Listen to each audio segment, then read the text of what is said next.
There we have it then, folks. The Paul Clement era has kicked off with a victory. Remember what those are? They're those things that you get 3 points for at the end when the final whistle goes. Although it did take a little while for the final whistle to go on Friday evening, of all things, against QPR, of all teams, who put up a really decent performance. I'll give the credit to the visitors, and now the credit for the home team begins. 1-0 win, 3 points on the board. What more do you need to know? Welcome to the Tilehurst Podcast, episode 157. And we're recording this via Skype on the Friday night, kind of getting it squeezed in a little sense. So if it's not quite as long as people want it to be, it really has been difficult getting people around to record this one, and for myself trying to find the time to do it. And I'm definitely not saying the person on the other end of the line is second choice, but nonetheless it is Jonny Williams on the other end who's going to be joining me tonight. How's it going, mate? Yeah, good, thank you. An emergency late call-up. Good to be back. I don't think I've done a podcast in a while, so yeah, it's good to be back and good to celebrate a win of all things. Yeah, not for the want of trying, I want to point out. I've been texting Jonny like mad trying to get him on, but he's the type of man who has work. So sadly, he's not easy to get him on, but we got him on for this Friday night, and we'll jump in then. As I say, let's get the QPR game fully delved into, and we'll be doing that now in the recap. The Tilehurst Podcast. By Reading fans, for Reading fans. This was a very, very wet evening, Jonny. I mean, it was 5:30 kickoff. No one knows why it's a 5:30 kickoff, quite frankly. I don't know. You don't know. No one in the world knows why it's a 5:30 kickoff. But it was, frankly, sodden is the word that I've got written for the pitch. And I did sort of notice it had a bit of an effect on the game. But while it was a kind of, wet, miserable evening to be playing, this was a gritty, hard-fighting, hassling, a passionate sort of win. And to kick off the Paul Clement era, I suppose we probably couldn't have asked for much more. No, I think you almost said it in the introduction as well. I think you've got to be honest in that on the balance of things, we were probably lucky to get 3 points. I think QPR certainly had more than enough chances, and certainly with the penalty in the last minute as well. We can probably feel quite lucky to come out of that with 3 points. But at the same time, I think what you saw on Friday night was just the passion and the desire. Because it's sort of an easy comparison, but you compare it to those games with the Aston where we've gone 1-0 up this season, and you've just never felt like we were going to hold on.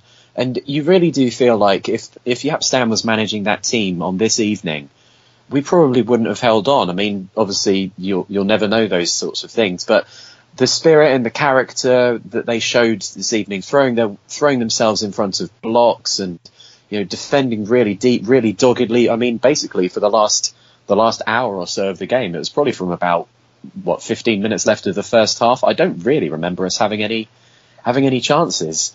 And so, a backs to the wall performance for 60 minutes, and you've got to give a lot of credit to the whole of the back four and certainly, the midfield and the forwards as well for chasing down. I think it was exactly what Reading fans wanted to see as well, because I think the one thing that Yastam's sort of done is suck out a bit of that passion, that, desire, not only for the players, but for the fans to come to the game and to see, players putting in 100% and full-blooded challenges and blocks and all that sort of stuff. And that was here in force on Friday night. So I think just from the point of view, not of the performance, but of the desire and the effort, it was exactly what we've been crying out for. A perfect way to start off the Clement era, not in performance, as I say, but certainly in the effort stakes. Yeah, I think that's the thing, isn't it? While I was watching that game, I was thinking about obviously doing the podcast and I had an analogy in my head. And on the consumer food diet programs and everything, when they make up a strawberry jam that has food colouring in it and it's red and it looks normal, and then they make up a strawberry jam that doesn't and it looks yellow and a bit weird, and they make people try both and say, can you notice the difference? It was sort of like that in a sense, as the Clement was the one with the food colouring in it, where you look at it and think, oh yeah, that's proper, that's a proper performance. If Stam's team would have done the exact same, we'd have thought, actually no, that was a bit rubbish, we kind of held on for a win and got a bit lucky. Do you think that do you think that performance was possible under Stam? Do you think that there was actually something that Stam's teams, just couldn't do? Like you say, the grit and the fight. Was that something that was just totally impossible for this Stam team, particularly at this moment as well? I think certainly at this moment, and certainly on the run that we've been on. I mean, you look back through numerous games this season where we have gone 1-0 up or we have gone 2-0 up, and the pressure has kept coming.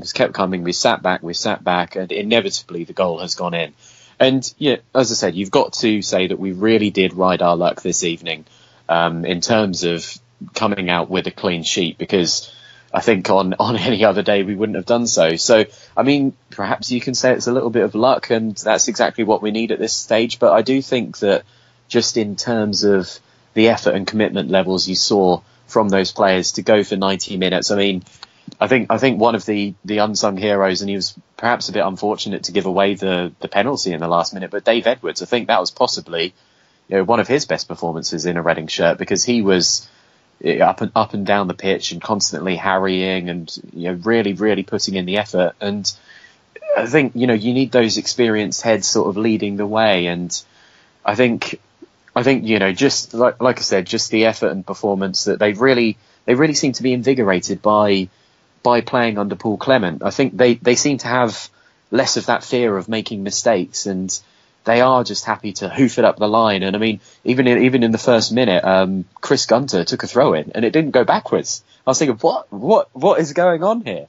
Because always Chris Gunter gets all the criticism. He's always passing backwards. He's always throwing backwards. And okay, there was still the odd bit of that, but for the most part, the intent was to get it forwards and get it away from danger. And it was a complete sea change in that sense from what we've seen.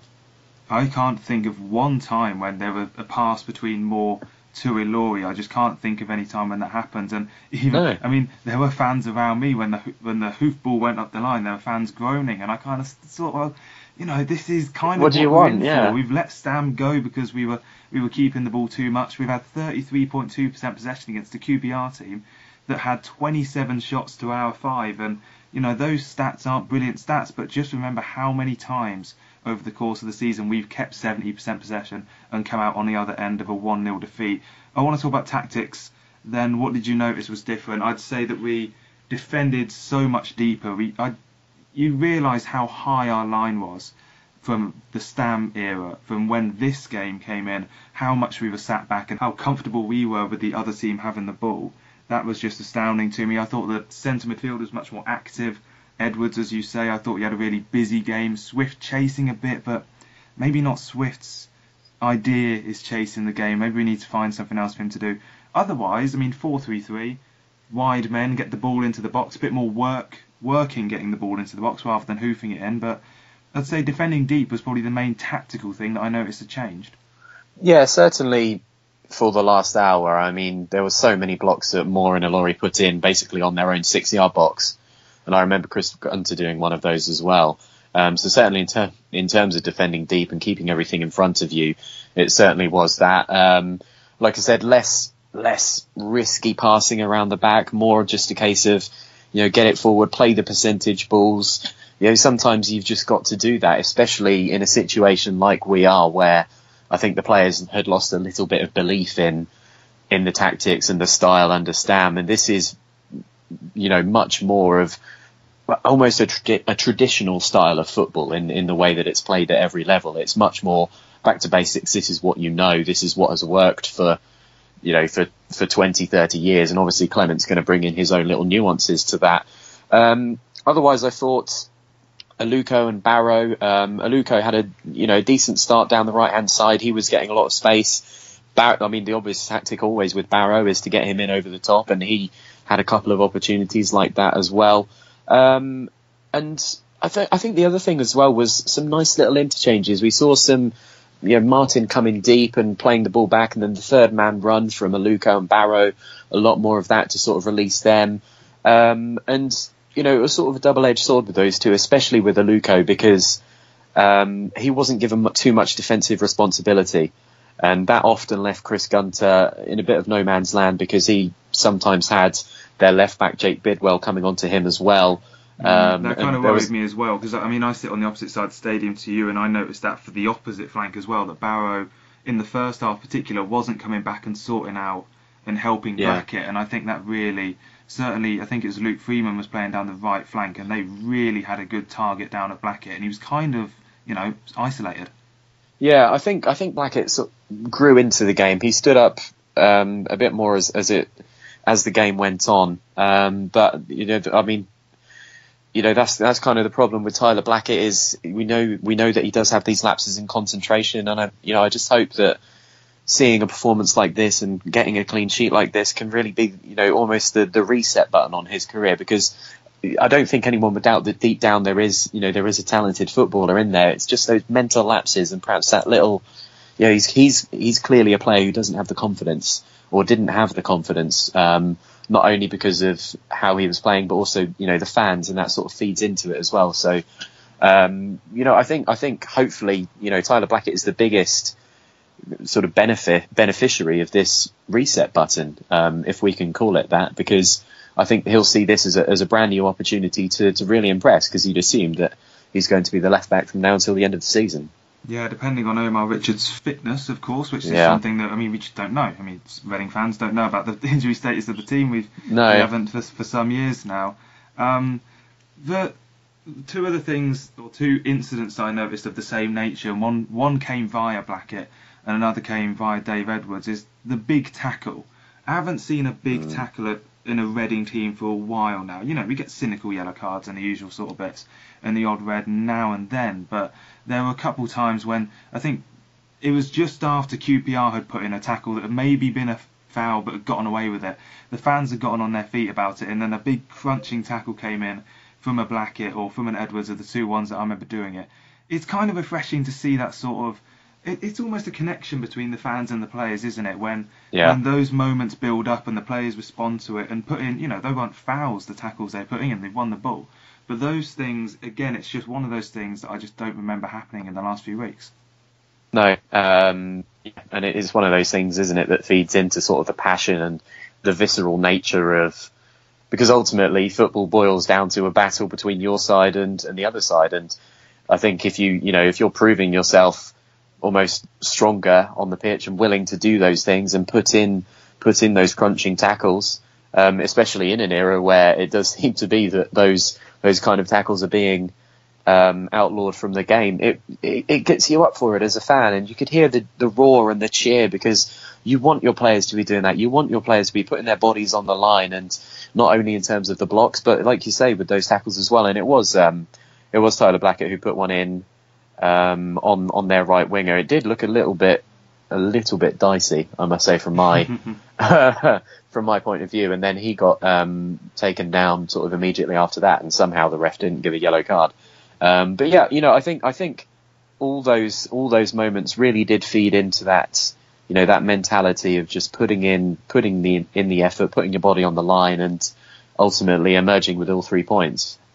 Yeah, I think that we'll talk about Sonny Aluko now, because I do want to talk about someone who has been so criticised. If you're going to name the player who's been criticised the most this year, even more than someone like Tyler Blackett, I'd have to say it's Sonny Aluko. And he started that game and he played in his usual way. He played on the right-hand side, getting the ball onto his left foot, seeing what he can do, looking for passes.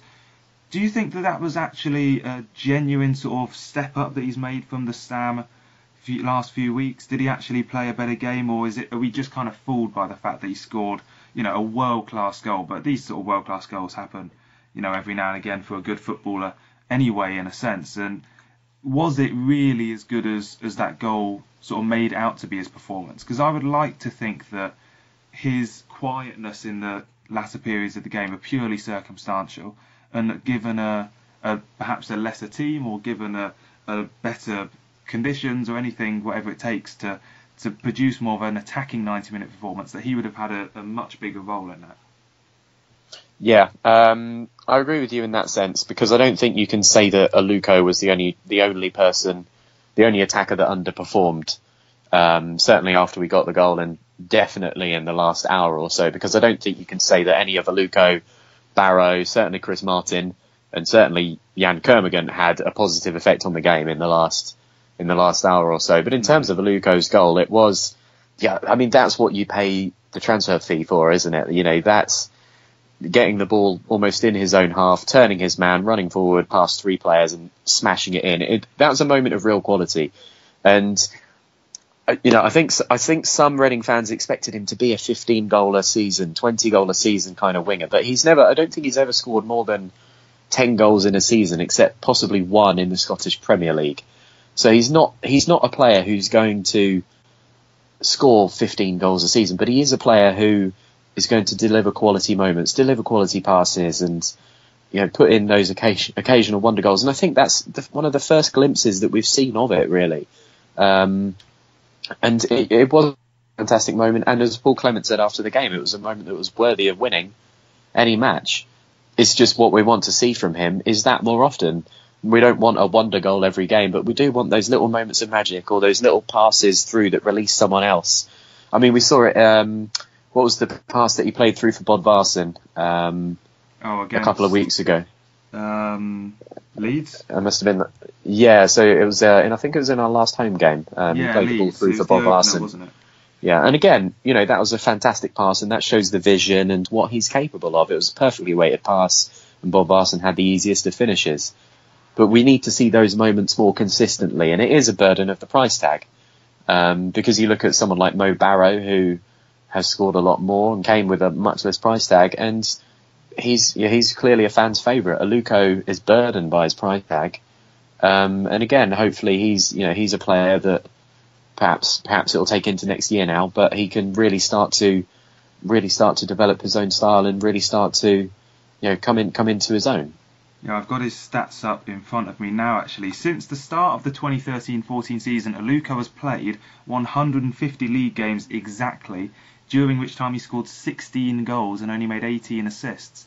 8 goals and 10 assists last year for Fulham, and then that was his best season ever, as we would say it. And I was coincidentally last night I was watching one of those Sky Sports late night best Premier League goals of 2014-15 or whatever it was, and he scored an absolute worldie for Hull away to Newcastle quite early in the season, and that was his only goal of that season. So you can tell that he is a player that drifts in and out of teams when he's not doing so well, and hopefully this is going to be a thing that you can kick on from. And I think with the negativity side of the performance as well, it's just stepping stones. It's just something you have to get out your system, get that early win in, and then go from there. Paul Clement, I'll just bring up what he said. To BBC Berkshire afterwards, a couple of things I noted. He said that the defenders were sometimes caught between two styles, which is an interesting thing in terms of how different he perhaps wants the defenders to defend compared to Stam. Clement also said he was surprised by the fan turnout. There were over 20,000 fans there, 3.5 of which were QPR. Were you surprised that the fans really turned up in numbers today? I was a little bit, just because of... obviously the 5:30 kick-off on a Friday for little reason was a bit of a weird one, and also the weather was a little inclement. Nice little pun there for you. Intended. Yes, I'll mic drop and leave the podcast now. But I think it was good, and not to constantly have a go at Jaap Stam, but if it really was 20,000 inside and 16,500 Reading fans, and it really does show you sort of by the end how little faith the fans had in Jaap Stam and his team, and how little they valued turning up at the Madstead every week. And obviously it's the excitement of the new, and I think the fans probably were rewarded not necessarily with a good performance from Reading, but it was a really good game to watch. Yeah, and certainly the fans went home happy. On that standpoint, I'll talk about the Tilehurst End's approval ratings, which we ran over Easter. And I thought it was interesting to note that the owners in their approval ratings got 2.92 out of 5. So 2.9 out of 5, that's positive by definition. The owners, despite everything that's gone on. And Stam got 1.8 out of 5. And that's clear. 103 people who voted, which is just about half, gave him 1 out of 5, which is the bottom level. And on those statistics alone, you can show how many fans don't want to go and watch Reading under Jaap Stam. And we'll have those results up on the website in full with the graph, so you can see how it compares to everyone. But it's by far our lowest ever rating for a manager on the approval ratings that we've been doing over the last few years. Final point on the QPR game before we move on to the mailbag. And what were your thoughts as Jake Bidwell stepped up for the penalty? Was it a case of, damn, we've thrown it all away? Was it we've done our luck so far. It can only go so far. What were you thinking as he stepped up? Yeah, it was a bit of a strange one, really. I mean, because we'd had so many moments. I mean, straight after we scored, they could have equalised. I think Connor Washington had a pretty easy chance from about 12 yards and put it wide. The big guy, Matt Smith, he put a header just wide. They had a goal disallowed, I think, for offside. Yeah, correct. Well, I've not seen it back, but I assume someone was standing in front of Maloney yeah, it or was something. right in front of me. He basically diverted the ball a yard past Maloney when he had it covered. Okay. So yeah, we'd got away with so many, and I've not seen the penalty back, but it certainly looked like a penalty from my view, and you just sort of thought, oh right, okay, well, we've held on for so long, but I guess it had to give in at some point, much like it would have done under our former manager, but obviously Vito Mannone had different ideas. Yeah, you get the luck in the moments. You got more luck in that game than Jaap Stam's had all season, to be honest. He has been unlucky as much as he was lucky last year. Now, Jaap Stam wasn't lucky last year. No, it was pure talent, and that talent has mysteriously disappeared. But yeah, it's good to see from Mannone. I think we've not seen it often enough from him where he's pulled out the last minute saves for a goalkeeper, generally speaking, at this level, let alone reputation, fee, whatever. But it was good that he pulled it out, and I think that's fundamental to sending the fans home happy when you pull out that sort of massive moment. And it was a sort of side note as well I'll mention before we move on, is that the referee did ignore, I think his Mo Barrow was down at the other end of the pitch, and Ian Holloway said that he was telling his players to kick the ball out before the penalty was won. Although Barrow was fine in the end, Holloway said if he was down for that long he should have been going off on a stretcher, which is a classic Holloway line as the rent-a-quote manager that he is. So that is the QPR game. We'll be answering a few questions on it now in the mailbag before having a quick look at the Aston Villa game on Tuesday night. Get social with the boys. Find them on Twitter at the Tilehurst End and facebook.com/the Tilehurst End. So Lee Swinard has got in touch then straight after the game asking how bad were we? Played much better than that this season and lost on many occasions. No faffing about at the back. Do you think that there was that was a consequence of the conditions rather than Clement's style?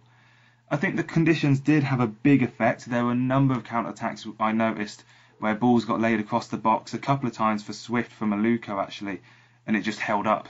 I mean, the game at Maidenhead was abandoned about 3-4 miles down the road, and you can tell the difference for our £1 million pitch compared to their £500 pitch, and it was still bad on our £1 million pitch. I fret to think of what it was like down York Road, but the conditions I certainly think played a part. How bad were we? I don't know, what do you think, Johnny? Did we play considerably worse than we have at other points of the season, or was this, situational? I think this was situational. I don't necessarily think we played badly. I think we just let ourselves get under pressure, and it's only a natural thing because we've seen it. This is a team that has won one game in 18 in the league. So you cannot expect this team to be brimming with confidence after you get a goal. You can't expect them to go, right, let's go get 2 or 3 now, because that's just not the way things happen. So I don't think it was a good performance in an attacking sense, because we had one shot on target, which was the goal, and created very little in the last hour of the game. But in terms of the defensive performance, you've got to praise it, because they did have 2 or 3 golden opportunities, but largely we did limit their opportunities quite well, despite the fact that we were under the cosh. I do think we did have a little bit of luck, particularly with Mannone saving the penalty and a couple of their shots that went wide when on another day they may have gone in. And in terms of faffing around at the back, I think it is a part of Clement's style as well. I think sometimes, especially in the situation we're in, you do just have to say get rid. If you think about how many goals we concede from our own mistakes, from our own faffing around at the back, as Lee puts it, I think Paul Clement's probably looked at that and said, right, well, if the ball is in the opposition half, sort of near the penalty area, they're not going to score from there, kind of thing. Well, I certainly don't rule out it coming back. I thinking if you've seen the end of the days of Reading passing it around the back, don't get ahead of yourself. I think that Clement will find a moment when it is, in the right game management to bring it back, and hopefully it would do us right if he does. I think the other thing that I would say about Clement's style is I do expect us to defend as deep as we did, certainly for the majority of the games going forward, because I think that's, you look at the town ends that we did on the website with the Swansea fans and the Derby fans, they did say that he has quite a defensive first approach, and fair enough. If that's what gets us the result, that's what gets us the result. If we play like that every single week, it won't be good enough, but it's the first game. You have to think that we're going to move forward and on. Matt Castle asked how much of that improvement was down to Clement and how much was down to fans turning up to actually create a positive atmosphere. I mean, the fans turning up, you can't dismiss that as a positive thing, and therefore you cannot dismiss it as a negative thing for when they didn't turn up for Stam. But I mean, by the time that the fans had started deserting Reading this season, it was almost like the die had been cast in a way, hadn't it? And I think the fans turning up with a positive atmosphere, I mean, obviously it helps that within 15 minutes you're 1-0 up, and I mean, I sit sort of right next to Paul Clement. Well, not right next to him, obviously. I'm not on the bench. Are you but... Carl Halabi? Oh, no, at last we finally got a good interview. I'm actually Nigel Gibbs. You can ask me about our previous successes in a future podcast. Yeah, absolutely. No, but I sit he's sort of directly in my view, and he was celebrating that as well, and you could just see how much it meant to him, because when you get off to that good start, it gets the fans on your side straight away. I mean, we don't know what would happen if we'd gone 1-0 down. Would the fans have just sort of gone, oh, more of the same, here we go? How would the players have reacted? But instead, what you do have is that you have that dogged defending, you have those big crunching tackles that we've been talking about. And I think even, not to criticise Y25, because they haven't had much to sing about this year, let's be honest. But in the second half, they were creating an atmosphere. And in the northeast corner as well, you did have the chance of Blue Army, Paul Clement's Barmy Army, all the chance coming back and really, really trying to get the players to carry on. When Chris Gunter would go over to take a throw in, you'd have the people in the front row sort of geeing them up, saying, come on, let's keep going. And that performance brought the passion back for the fans, and it seemed to really bleed into the players as well. Yeah, I think it was really united is a word that I would add, between the fans and the players as well, and it sort of harks back to what I was talking about with the big tackles. I mean, my personal rule on the chanting is that I don't chant Paul Clement's Barmy Army yet. It's too early. I can't set myself up for that one. It's just Blue Army at the moment. Paul Clement can have a chant on maybe if we go to Fulham in a couple of weeks' time and we're 3-0 up, maybe then I'll indulge the man. Last question then comes from Bilal Bensari. Said, how good was that defending? Was the blocks and everything that came in, just so many more blocks. I think it's 27 tackles we made over the course of the game, which is, I haven't had the chance to go through the stats yet, but I can tell you for a fact, without having done so, it's probably our top 5, if not our top 1 or 2 blocks and tackles for the game. Not so good defending from Jan Kermgant though. I don't personally have any qualms that he was sent off, because it was a sort of dissent first yellow card, and the second yellow card was a bit of a cynical tackle. I would say, I think I mentioned it earlier, the referee did just completely lack control over the game though, and I think that kind of played into that dismissal. Yeah, I didn't think the second yellow was a yellow, because it was just him and someone else went up for a header, didn't they? And he just caught. Yeah, he kind of pulled him back as the other player got away, I think. Oh, okay. I didn't see that from my angle. It looked like they just went up for a header and the other guy won it, and Kermgant just left a bit on him, not necessarily intentionally. And I think the ref almost forgot that he'd given him the first yellow before he gave him the second yellow. Yeah, no. I think I don't sort of agree with those sorts of refereeing things where it's like, oh well, final warning. Yeah, this is your final chance. If you hadn't been on a yellow, I would have given you a yellow, kind of thing. But yeah, I mean, I'm not one to often complain about referees, but he did make some baffling decisions. There was for both sides as well. I talked about earlier that one where Blackett put that tackle in on the guy and then got pulled back straight away. One of the most cynical, no intention of playing the ball, and it was a QPR number 8, and he didn't even get a yellow. And then later in the half, someone put a slide tackle in, and the ref, again for QPR, and the ref booked him. And it really was just one of those, this ref seems to be making that up as he goes along. Yeah, well, such is the championship way, really, isn't it? That's kind of how. I mean, I can't think of. Maybe it is a stamp thing, but I can't think of having to complain about the ref so much in the last few months and weeks. And again, it kind of builds back to all that fact that we were just such a nice team. The referee didn't have to deal with us in that sort of way. We didn't have to complain about sendings off or over physical teams because we weren't physical in response, and teams didn't need to get physical with us. It just wasn't a factor because teams could walk round us and we let them, and therefore the referee had a nice easy job to deal with.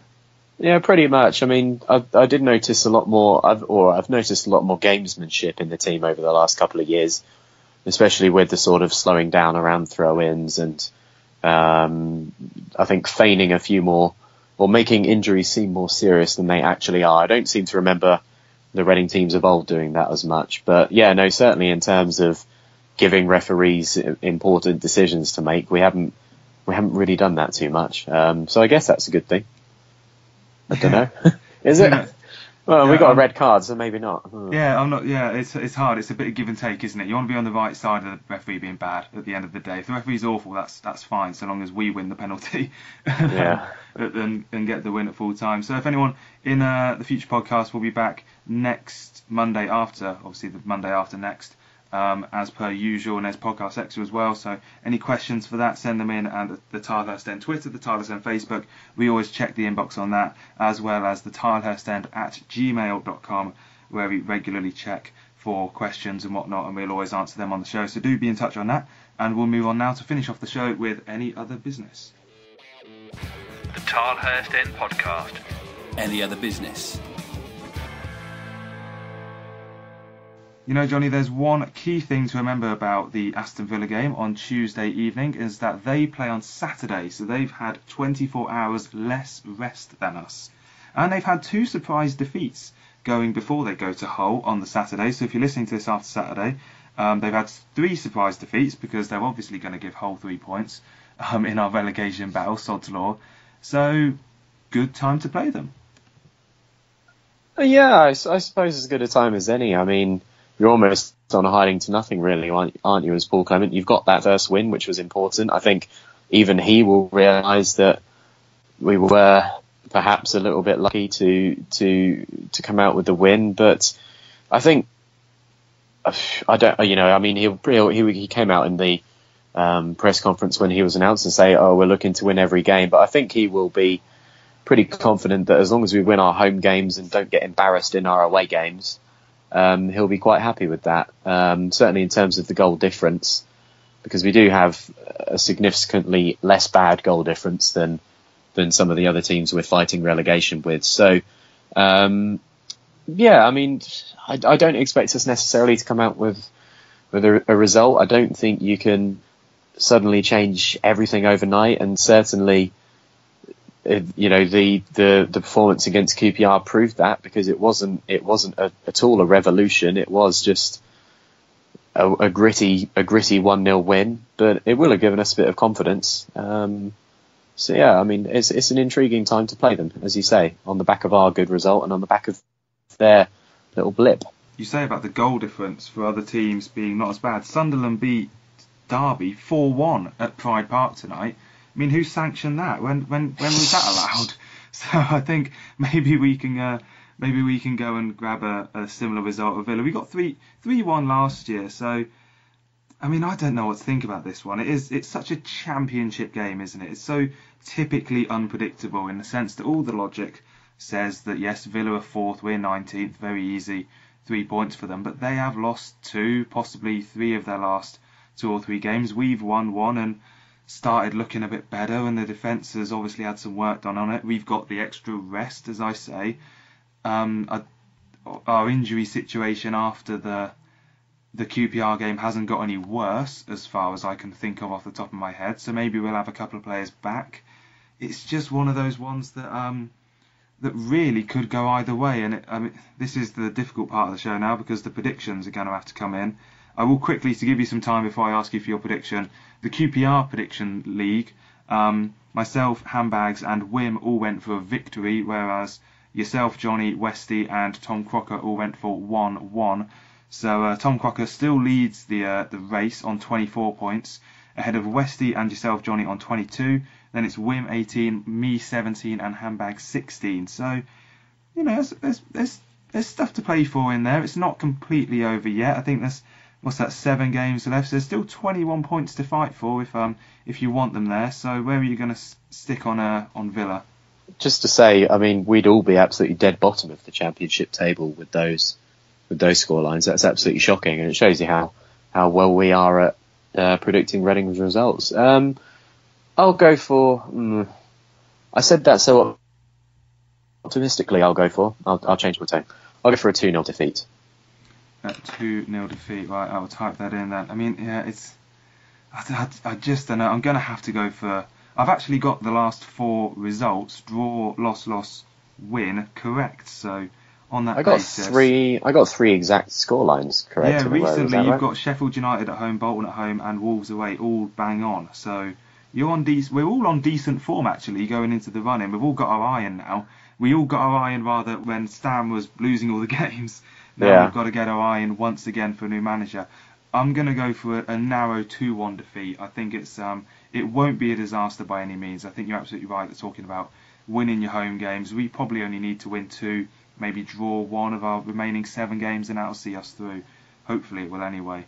So I think that'll be enough. What's your last word then? Thank you for joining me tonight then, Jonny, to get this podcast out into the open, especially so soon after the game.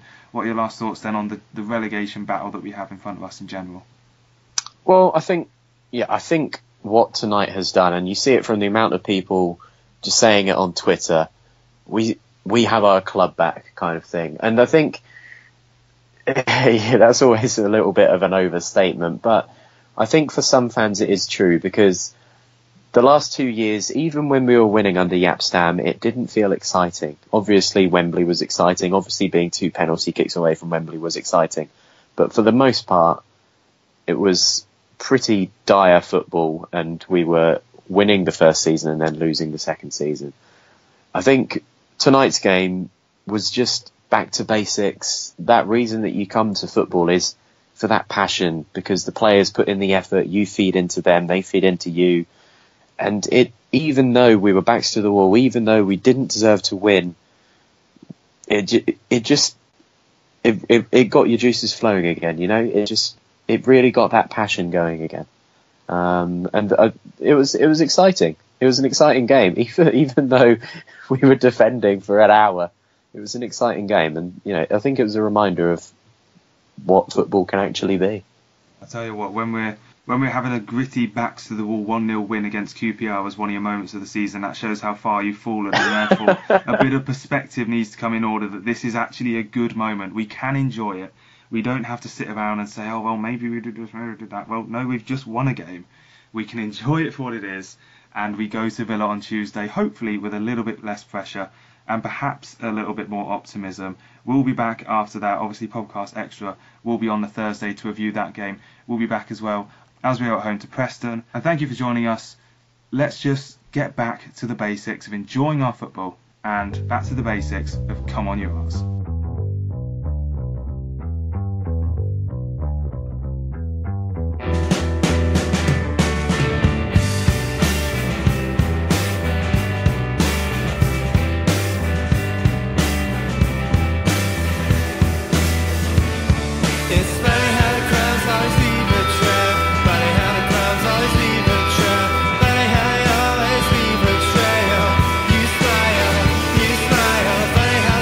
Always